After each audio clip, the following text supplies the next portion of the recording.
Hello students. ਹਾਂਜੀ ਬੇਟੇ, last chapter ਆਪਾਂ ਕਰਕੇ ਆਏ ਸੀ ਸਟੇਟਸ ਆਫ ਮੈਟਰ। ਅੱਜ ਆਪਾਂ ਨਿਊ ਚੈਪਟਰ ਸ਼ੁਰੂ ਕਰਨ ਜਾ ਰਹੇ ਹਾਂ, 6th ਚੈਪਟਰ ਥਰਮੋਡਾਇਨਮਿਕਸ। ਹਾਂਜੀ ਬੇਟੇ, ਕੀ ਹੁੰਦਾ ਥਰਮੋਡਾਇਨਮਿਕਸ? ਦੇਖੋ, ਦੀ ਬ੍ਰਾਂਚ ਆਫ ਸਾਇੰਸ ਵਿੱਚ deals with the study of different farm of energy, ਜਿਹੜੀਆਂ ਆਪਾਂ ਨੂੰ ਅਲੱਗ-ਅਲੱਗ ਫਾਰਮ ਆਫ ਐਨਰਜੀ ਬਾਰੇ ਸਮਝਾਉਂਦੀ ਹੈ। ਠੀਕ ਹੈ, ਦੀ ਕੁਆਂਟੀਟੇਟਿਵ ਰਿਲੇਸ਼ਨਸ਼ਿਪ ਬਿਟਵੀਨ ਦੈਮ, ਤਾਂ ਉਹਨਾਂ 'ਚ ਕੀ ਰਿਲੇਸ਼ਨਸ਼ਿਪ ਹੈ ਉਹਨਾਂ ਐਨਰਜੀਜ਼ ਦੇ ਵਿੱਚ, ਉਹਨੂੰ ਆਪਾਂ ਥਰਮੋਡਾਇਨਮਿਕਸ ਕਹਿ ਦਿੰਦੇ ਹਾਂ। ਮਤਲਬ ब्रांच ऑफ साइंस जी आपको स्टडी कराएगी अलग अलग फॉर्म ऑफ एनर्जी बारे, तो उन्होंने की रिलेशन है।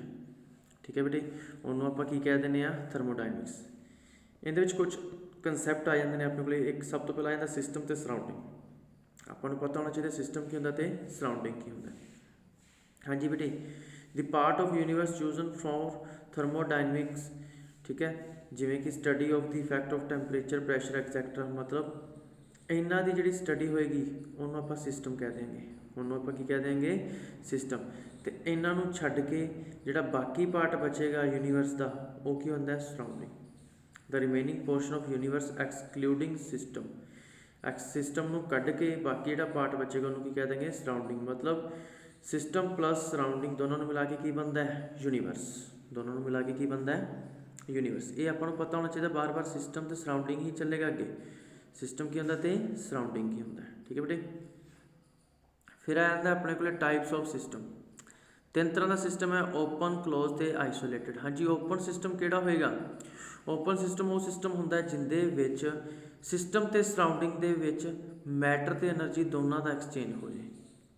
आप पढ़ के आए हैं सिस्टम ते सराउंडिंग। यूनीवर्स होंदा है, आ बेटे आप सिस्टम ले लिया, तो आ चारों तरफ इन्हें की आ गया सराउंडिंग। आप एक ओपन वैसल लई ਉਹਦੇ ਵਿੱਚ ਆਪਾਂ ਵਾਟਰ ਲਿਆ, ਵਾਟਰ ਨੂੰ ਆਪਾਂ ਹੀਟ ਦਿੱਤੀ, ਗਰਮ ਹੋਇਆ ਜੀ ਵਾਟਰ, ਹੀਟ ਦਾ ਐਕਸਚੇਂਜ ਹੋ ਰਿਹਾ।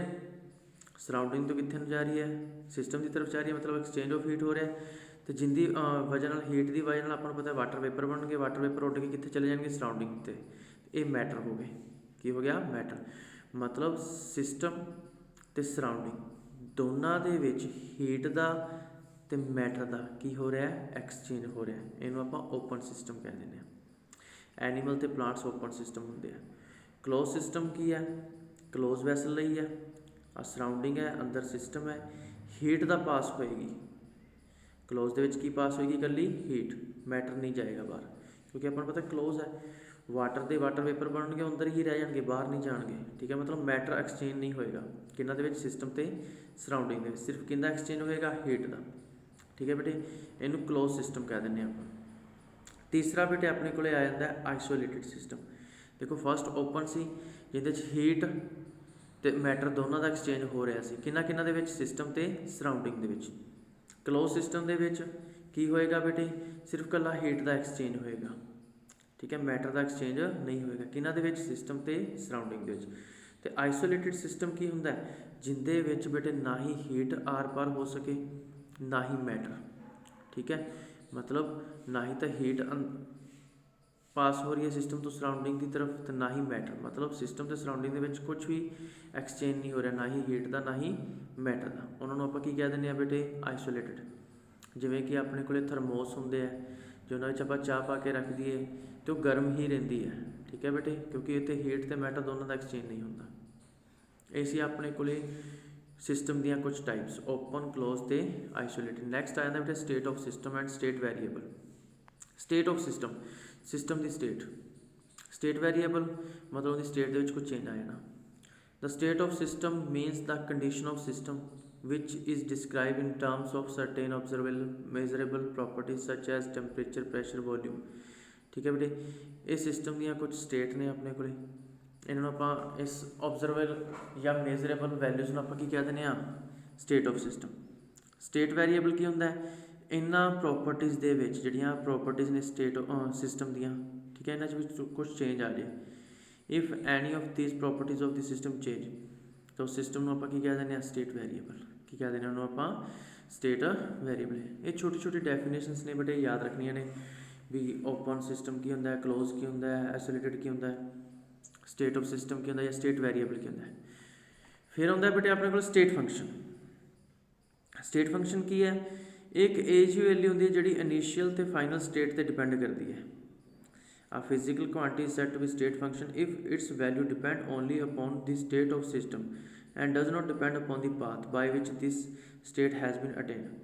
मतलब ਇਹ ਸਿਸਟਮ ਦੀ ਉਹ ਕੁਆਂਟੀਟੀ ਹੈ ਫਿਜ਼ੀਕਲ ਕੁਆਂਟੀਟੀ ਹੈ ਜਿਹੜੀ ਸਿਰਫ ਡਿਪੈਂਡ ਕਰਦੀ ਹੈ ਕਿਹਦੇ ਤੇ ਸਟੇਟ ਤੇ ਇਨੀਸ਼ੀਅਲ ਕੀ ਸੀ ਤੇ ਫਾਈਨਲ ਕੀ ਹੈ ਉਹ ਕਿਵੇਂ ਪਹੁੰਚਿਆ ਇਨੀਸ਼ੀਅਲ ਤੋਂ ਫਾਈਨਲ ਤੱਕ ਉਸ ਪਾਥ ਤੇ ਡਿਪੈਂਡ ਨਹੀਂ ਕਰੇਗੀ ਜਿਵੇਂ ਕਿ ਆਪਾਂ ਕਹਿ ਦਈਏ ਵੀ ਕੋਈ ਬੰਦਾ ਨੀਚੇ ਗਰਾਊਂਡ ਫਲੋਰ ਤੇ ਹੈ ਉਹਨੇ ਥਰਡ ਫਲੋਰ ਤੇ ਜਾਣਾ ਠੀਕ ਹੈ ਜੀ ਜਿਹੜਾ ਸਟੇਟ ਫੰਕਸ਼ਨ ਹੈ ਉਹ ਗਰਾਊਂਡ ਫਲੋਰ ਤੇ ਥਰਡ ਫਲੋਰ ਤੇ ਡਿਪੈਂਡ ਕਰੇਗਾ ਵੀ ਉਹ ਪਹੁੰਚਿਆ ਕਿ ਨਹੀਂ ਪਹੁੰਚਿਆ ਗਰਾਊਂਡ ਫਲੋਰ ਤੋਂ ਥਰਡ ਫਲੋਰ ਤੇ ਕਿਹੜੇ ਰਸਤੇ 'ਚ ਗਿਆ ਕਿਹੜੇ ਰਸਤੇ ਨਾਲ ਗਿਆ ਮਤਲਬ ਸੀੜੀਆਂ ਰਾਹੀਂ ਗਿਆ ਜਾਂ ਆਪਾਂ ਕਹਿ ਦਈਏ ਲਿਫਟ ਰਾਹੀਂ ਗਿਆ ਉਹਦੇ ਤੇ ਡਿਪੈਂਡ ਉਹ ਨਹੀਂ ਕਰੇਗਾ ਚਾਹੇ ਉਹ ਸੀੜੀਆਂ ਰਾਹੀਂ ਗਿਆ ਤਾਂ ਵੀ ਠੀਕ ਹੈ ਜੇ ਲਿਫਟ ਰਾਹੀਂ ਗਿਆ ਤਾਂ ਵੀ ਠੀਕ ਹੈ ਪਰ ਆਪਾਂ ਉਹਨੂੰ ਸਟੇਟ ਫੰਕਸ਼ਨ ਹੀ ਕਹਾਂਗੇ ਕਿਉਂ ਕਿਉਂਕਿ ਉਹ ਪਾਥ ਤੇ ਡਿਪੈਂਡ ਨਹੀਂ ਕਰਦਾ ਗਰਾਊਂਡ ਤੋਂ ਥਰਡ ਫਲੋਰ ਤੱਕ ਹੀ ਹੋਣਾ ਚਾਹੀਦਾ ਠੀਕ ਹੈ ਬੇਟੇ ਫਿਰ ਆਉਂਦਾ ਮੈਕਰੋਸਕੋਪਿਕ ਸਿਸਟਮ ਜਾਂ macroscopic properties extensive and intensive properties ਇਹ ਕੁਝ ਪ੍ਰੋਪਰਟੀਜ਼ ਦੇ ਰੱਖੀਆਂ ਨੇ ਬੇਟੇ ਆਪਾਂ ਨੂੰ ਠੀਕ ਹੈ ਐਕਸਟੈਂਸਿਵ ਪ੍ਰੋਪਰਟੀ ਜਿਵੇਂ ਕਿ ਆਪਾਂ ਕਹਿ ਦਈਏ system contain a large number of chemical species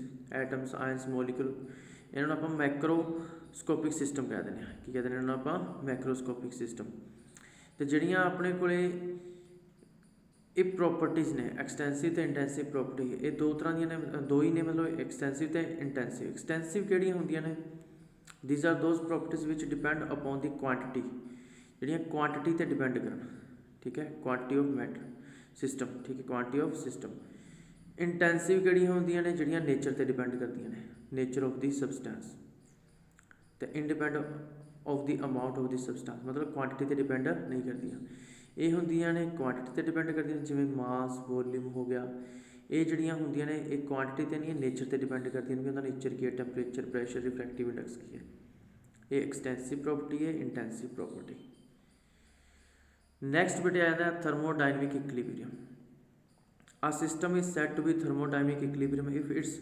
macroscopic property like temperature pressure etcetera do not change with time जेकर उनदियां जड़ियां मैक्रोस्कोपिक प्रॉपर्टीज़ ने ठीक है वो चेंज नहीं हो रही तो उन्होंने आप थर्मोडाइनमिक इक्विलिब्रियम कहते हैं मतलब स्टेट की है वो इक्विलिब्रियम तक पहुँच गया कुछ भी चेंज नहीं हो रहा उत्थे ठीक है थर्मोडाइनमिक प्रोसैस किहड़े हुंदे ने वो process occurs when the system change from this one state to another state ਜਦੋਂ ਸਿਸਟਮ ਇੱਕ ਸਟੇਟ ਤੋਂ ਦੂਜੀ ਸਟੇਟ ਦੇ ਵਿੱਚ ਚੇਂਜ ਹੁੰਦਾ ਉਹਨੂੰ ਆਪਾਂ ਥਰਮੋਡਾਇਨਮਿਕ ਪ੍ਰੋਸੈਸ ਕਹਿੰਦੇ ਨੇ ਇਹਦੇ ਵਿੱਚ ਕੁਝ ਛੋਟੇ ਛੋਟੇ ਡੈਫੀਨੇਸ਼ਨਸ ਨੇ ਜਿਵੇਂ ਆਈਸੋਥਰਮਲ ਪ੍ਰੋਸੈਸ ਇਹ ਕਿਹੜੇ ਪ੍ਰੋਸੈਸ ਹੁੰਦੇ ਨੇ ਠੀਕ ਹੈ that the temperature remain constant ਜਿਨ੍ਹਾਂ ਵਿੱਚ ਟੈਂਪਰੇਚਰ ਕੀ ਹੋਏਗਾ ਕਨਸਟੈਂਟ ਹੋਏਗਾ ਉਹਨਾਂ ਨੂੰ ਆਈਸੋਥਰਮਲ ਪ੍ਰੋਸੈਸ ਕਹਿ ਦਿੰਦੇ ਆ ਐਡੀਆਬੈਟਿਕ ਪ੍ਰੋਸੈਸ ਕਿਹੜੇ ਹੁੰਦੇ ਨੇ ਜਿਨ੍ਹਾਂ ਵਿੱਚ no heat can flow from the system to the surrounding मतलब जिन्हां हीट कॉन्सटेंट रहेगी आइसोकोरिक किहड़े हुंदे ने जिन्हां वॉल्यूम कॉन्सटेंट रहेगा आइसोबारिक किहड़े हुंदे ने जिन्हां प्रैशर कॉन्सटेंट रहेगा ठीक है बेटे ये पूछा जा सकता है थर्मोडाइनमिक प्रोसैस की है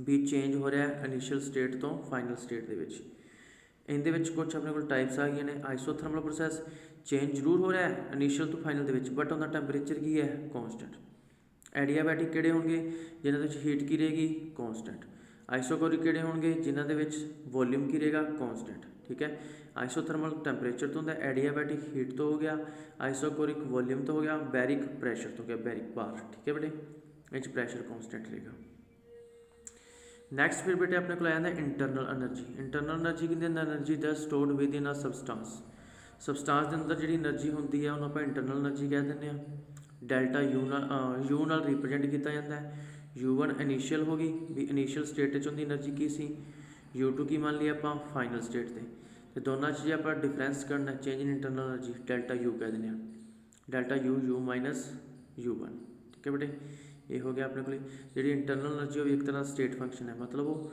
इनिशियल तो फाइनल स्टेट पर डिपेंड करेगी कि पाथ राही गया इन पर डिपेंड नहीं करेगी नैक्सट बेटे अपने को एक आ जाता है वर्क का पता ही है वर्क की होंगे force into displacement work is की होंगे फोर्स इंटू डिसप्लेसमेंट ठीक है बेटे इंपोर्टेंट है डेरिवेशन पूछी जा सकती है जोड़ा आ वाला वर्क है वर्क डन ये फोर्स इंटू डिसप्लेसमेंट इन्हों आप मकैनिकल वर्क कह दें वर्क डन की होंगे अपने को force into displacement work done भी अपने को दो तरह का आ रहा है इतने इलैक्ट्रिकल वर्क डन की हो जाएगा जी फोर्स है वो EMF नाल रिप्लेस हो जाएगी जो डिसप्लेसमेंट है क्वांटिटी ऑफ इलैक्ट्रिसिटी नाल डिसप्लेस हो जाएगा ठीक है नॉर्मली वर्क डन की होंगे फोर्स इंटू डिसप्लेसमेंट वो मकैनिकल वर्क होंगे बट जो इलैक्ट्रिकल वर्क है उहदे च आपां कह सकते हैं भी जी फोर्स है वो EMF मतलब इलैक्ट्रोमोटिव फोर्स नाल रिस्पलेस हो जाती है, तो जी डिसप्लेसमेंट है वो क्वांटिटी ऑफ इलैक्ट्रिसिटी नाल रिस्पलेस हो जाती है, उन्होंने आप इलैक्ट्रिकल वर्क डन कह दें। ये डेरीवेशन बेटे इंपोर्टेंट है अपने को वर्क ऑफ एक्सपेंशन कंप्रैशन या प्रैशर वॉल्यूम वर्क। ठीक है बेटे, आप एक कंसीडर कर ली गैस किसी एनक्लोज सिलेंडर के उत्थे एक पिस्टन लगाता जी, फ्रिक्शनलैस पिस्टन लगाता, cross section area A² centimetre ले लिया आप। ठीक है जी, की होया अपने को area of cross section A² centimetre, pressure on the piston P लगाता आप। समझ लिया बेटे अंदर वाला प्रैशर थोड़ा ज़्यादा है किंदे नालों बाहर वाले प्रैशर नालों, जे अंदर वाला प्रैशर ज़्यादा है तो पिस्टन ऊपर को जाएगा, समझ लो DL ऊपर को चला गया, कितनी डिसप्लेसमेंट हुई slightly which is slightly less than internal pressure, तो की हो जाएगा gas can expand, system work कर जाएगा। ठीक है बेटे, DL समझ लो ऊपर को चला गया, आ जोड़ा डिस्टेंस है DL मान लिया आप, तो आपको पता जो प्रैशर होंगे, ठीक है, तो जी फोर्स होंगी है वो की होंगी, फोर्स की P into A, pressure into area.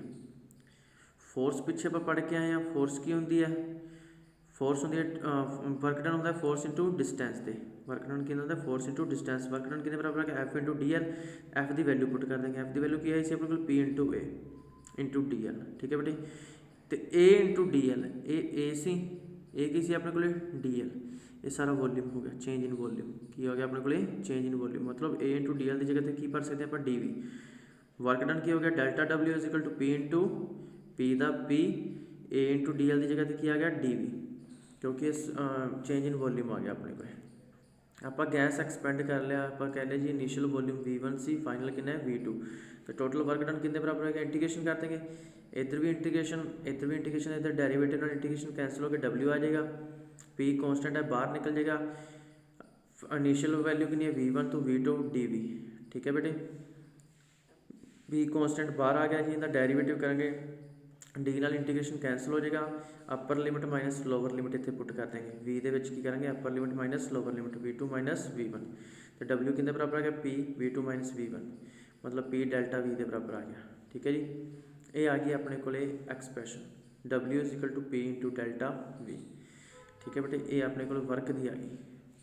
फिर बेटे एक कहते साइन भी नोट करने होंगे है, जेकर वर्क किया गया W is taken by system, if work is done on system, जे तो वर्क डन किया गया सिस्टम द्वारा तो पॉजिटिव होएगा, सिस्टम सी जे इनके उपर वर्क होंगे मतलब पिस्टन नीचे में जाता तो पॉजिटिव होंगी W की वैल्यू, P डेल्टा V की आता अपने को पॉजिटिव, पर सिस्टम ने वर्क किया है कि उपर सराउंडिंग के उपर, वर्क डन नैगेटिव कदों लैके चलेंगे, if work is done by the system.